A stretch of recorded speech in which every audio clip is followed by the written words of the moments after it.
তোমরা অনেকেই আমার কাছে কয়েকদিন ধরে প্রশ্ন করতেছিল যে ভাইয়া হচ্ছে বিভিন্ন বিশ্ববিদ্যালয় ইউনিট ভিত্তিক কোন কোন সাবজেক্ট এক্সাম দিতে হয়, তার উপর যেন আমি ভিডিও দিই। আজকে সেই জন্য হচ্ছে দেখো জাহাঙ্গীরনগরে এ ইউনিট হচ্ছে মূলত বিজ্ঞান ইউনিটে আবেদন করে। এখানে হচ্ছে মোট 80 মার্কের হচ্ছে এমসিকিউ পরীক্ষা হয়ে থাকে, 55 মিনিট পাবা। আর জিপি এর উপর হচ্ছে এসএসসি এবং এইচএসসি, এসএসসি হচ্ছে 10 এবং এইচএসসি হচ্ছে 10, এই হচ্ছে 20 হচ্ছে তোমাদের জিপি এর উপর থাকে।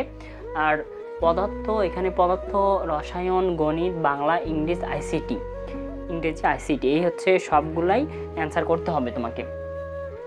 6টা বিষয় হচ্ছে অ্যান্সার করতে হবে, কিন্তু একটা বাদ দিতে পারবো না। পদার্থ তো হচ্ছে 22, রসায়নে 22, গণিতে হচ্ছে 22, বাংলাতে 3, ইংরেজিতে 3 এবং আইসিটি হচ্ছে 8টা। এই টোটাল হচ্ছে 80 মার্কের এমসিকিউ তোমাকে অ্যান্সার করতে হবে জাহাঙ্গীরনগরের এই ইউনিটে। আশা করি বুঝাইতে পারছি। আরও যদি কারো কোনো কোশ্চিন থাকে এই ইউনিট রিলেটেড, কমেন্ট করে জানাইতে পার, আমি অ্যান্সার দেওয়ার চেষ্টা করবো ইনশাল্লাহ।